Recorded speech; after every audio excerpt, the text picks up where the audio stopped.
kepemimpinan negara dan bangsa Indonesia dengan tulus, kami akan mengutamakan kepentingan bangsa Indonesia, kepentingan rakyat Indonesia di atas segala kepentingan.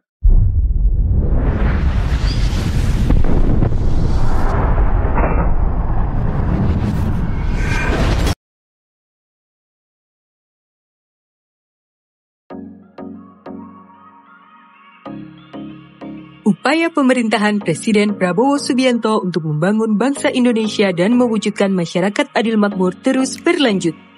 Program dan capaian yang ditorehkan pada kuartal pertama 2025 diantaranya peluncuran program Makan Bergizi Gratis. Pada Maret 2025, program Makan Bergizi Gratis telah menjangkau lebih dari 3 juta penerima di 38 provinsi di Indonesia. Biaya haji tahun 2025 turun sekitar 4 juta rupiah dibandingkan dengan tahun 2024. Beban jamaah turun sekitar 600 ribu rupiah. Peresmian 37 proyek strategis ketenaga listrikan nasional, mencakup 26 pembangkit listrik serta 11 jaringan transmisi dan gardu induk yang tersebar di 18 provinsi di Indonesia. Peluncuran program Cek Kesehatan Gratis. Hingga 20 Maret 2025, jumlah peserta program Cek Kesehatan Gratis telah mencapai lebih dari 1 juta orang di 38 provinsi di Indonesia. Terbit Peraturan Pemerintah Nomor 8 Tahun 2025 tentang kewajiban penyimpanan devisa hasil ekspor sumber daya alam di dalam negeri. Pemanfaatan sumber daya alam Indonesia harus dioptimalkan untuk kemakmuran bangsa dan rakyat. Pelantikan serentak kepala daerah pertama kali dilakukan dalam sejarah. Jumlah pejabat yang dilantik sebanyak 961 kepala daerah dari 481 daerah di seluruh Indonesia. Peluncuran Badan Pengelola Investasi Danantara atau Daya Anagata Nusantara sebagai langkah strategis pemerintah dalam mengelola investasi nasional. Peluncuran Bank Emas resmi pertama di Indonesia yang menjadi momen bersejarah seiring dengan peningkatan produksi emas Indonesia yang mencapai 160 ton per tahun. Jelang libur Lebaran dan Hari Raya Nyepi, penurunan harga tiket pesawat domestik sebesar 13 hingga 14% dan penurunan tarif jalan tol sebesar 20% di berbagai ruas jalur mudik selama 2 minggu.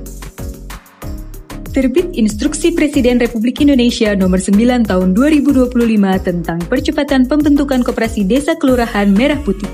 Percepatan pembentukan 80.000 koperasi desa kelurahan Merah Putih adalah bagian dari upaya pemerintah untuk mendorong kemandirian bangsa melalui swasembada pangan berkelanjutan dan pembangunan desa untuk pemerataan ekonomi menuju Indonesia Emas 2045. Pemerintah secara resmi meluncurkan kebijakan penyaluran tunjangan guru ASN daerah langsung ke rekening guru. Lama-lama untuk apa? Ditahan itu untuk apa? Pembangunan sekolah rakyat. Tercatat di tahun ajaran 2025-2026 sebanyak 53 sekolah rakyat siap beroperasi. Presiden menargetkan pembangunan dapat mencapai 200 unit setiap tahunnya. Telah disepakati 21 proyek hilirisasi tahap pertama dengan total investasi mencapai 40 miliar dolar Amerika Serikat. Peresmian KEK Industropolis Batang dan Pabrik Pemurnian Logam Mulia PT Freeport Indonesia juga jadi bagian dari upaya percepatan hilirisasi. Peresmian renovasi dan pembangunan 17 stadion berstandar FIFA. Ini dilakukan sebagai bentuk dukungan terhadap olahraga dan talenta-talenta muda anak bangsa. Terbitnya Peraturan Pemerintah tentang Tata Kelola untuk Anak Aman dan Sehat Digital atau PP Tunas pada Maret 2025. Ini menandai komitmen pemerintah untuk terus hadir dalam melindungi anak di ruang digital.